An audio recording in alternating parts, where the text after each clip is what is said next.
Wir hoffen und wir sind überzeugt, dass es uns gelingt,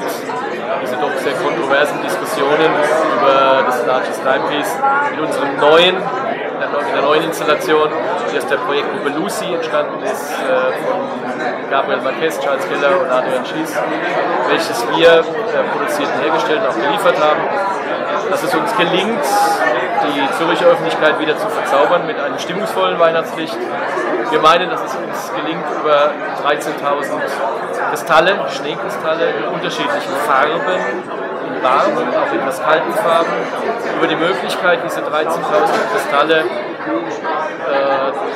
auf 1.000 verschiedene Schaltkreise ein- und auszuschalten und somit auch Szenen in die perspektivische Betrachtung dieses Straßenzuges zu bekommen und damit auch eine weihnachtliche Atmosphäre wieder zu erzeugen, soweit wir es erfahren haben, was ja der größte Wunsch auch der Zürcher Bevölkerung ist. Die größte Herausforderung war die Kombination aller Anforderungen, die an uns gestellt wurden. Also sowohl eine einfache Montierbarkeit, dann eine mehrfache über Jahre zu Wiederverwendbarkeit,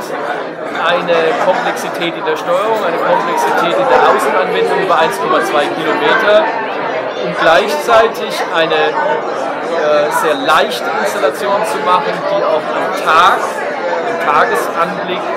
nicht die Perspektive der Bahnhofstraße zerstört oder behindert. Ich hoffe, dass wir mit solchen Projekten der Schweizer Öffentlichkeit zeigen können und auch den Schweizer Architekten, dass das für uns, wie kompetent wir in solchen Projekten sein können.